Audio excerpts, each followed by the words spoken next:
अर्शी नाराज होके घर से गई है, उसे इज्जत से वापस लेकर आओ।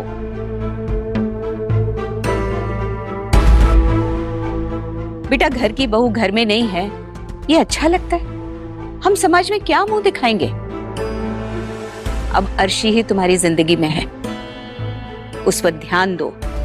जो हुआ उसे भूल जाओ, रात गई बात गई। और ठाम्मी, अगर मैं ये सेम बात आपसे कहूं तो? मैं कुछ समझी नहीं। ठाम्मी, इसमें नहीं समझने वाली कोई बात ही नहीं है। और अब जब पोता अपनी ही दादी से सवाल करे रिश्तों को लेकर, तो थोड़ा गुस्सा होना तो लाजमी है सबका, क्योंकि अगर मैं आपसे कहूं कि आप इतने सालों से दादू भाई के साथ रह रही हैं और भगवान न करे अगर इनके साथ कोई दुर्घटना घट जाए या इन्हें कुछ हो जाए, बस मान लीजिए, और फिर मैं आपसे कहूं कि ठाम्मी, आप दादू भाई को भूल जाइए, पास में जो हुआ वो सब भूल जाइए, रात गई बात गई, तो आप कर पाएंगे? आपके लिए इतना आसान होगा ठाम्मी? तुम कौन सी बात का मेल कहां बिठा रहे हो अनी? अनी, व्हाट्स रॉन्ग विद यू? हाँ, क्या बोले जा रहे हो तुम और क्या कंपेयर कर रहे हो तुम? अनी, तुम्हें समझ में नहीं आ रहा है तुम कितना गलत बोल रहे हो? इस कंपैरिजन का कोई मतलब ही नहीं बनता है। मैं किसी को किसी के साथ कंपेयर नहीं कर रहा हूं। मेरी जिंदगी में जो हुआ है ना। और अब अनी की इस बदतमीजी के सामने सबकी बोलती बंद है, पर किसी को नहीं पता कि झनक अनी के जीवन में क्या मायने रखती है। उसे मुझे ही संभालना होगा, लेकिन ये कैसे होगा और कितना टाइम लगेगा मैं कुछ नहीं जानता हूं। और अगर अर्शी ये सोचती है ना कि मैं झनक के बारे में और नहीं सोचूंगा, उसे इंसाफ दिलवाने के लिए और कुछ नहीं करूंगा, तो ऐसा कुछ नहीं होगा।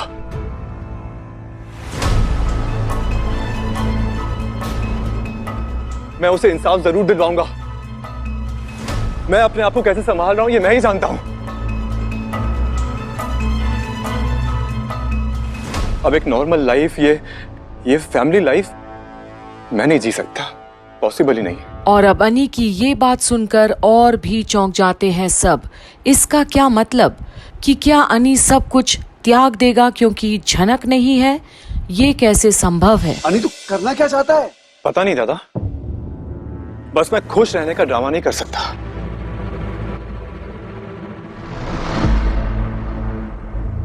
आप लोग अर्शी को इस घर की बहू मानते हैं, आप लोग चाहते हैं कि अर्शी इस घर में रहे, तो ठीक है, रहे अर्शी इस घर में, लेकिन मेरे स्पेस में घुसने की कोशिश ना करें।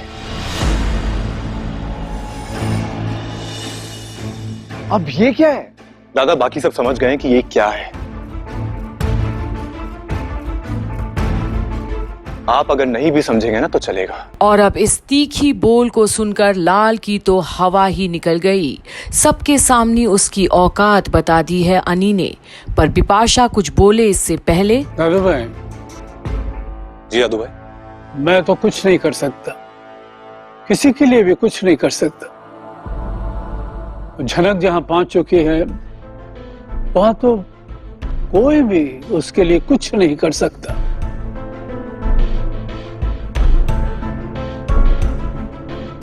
लेकिन तुम्हें तंदुरुस्त रहना है बेटा, सेहतमंद रहना है। भगवान से मैं प्रार्थना करूंगा कि तुम्हें ताकत दे इस बुरे वक्त से बाहर निकलने का। इसलिए जल्द से जल्द काम पे जाना शुरू करो। मैं तुमसे ये नहीं कह रहा हूं बेटा कि तुम झनक को भूल जाओ।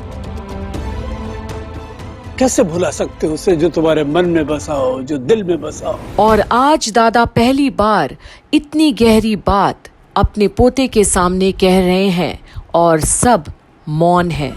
कौन किसको कितना याद रखता है ये तो मन या दिल ही तय करेगा।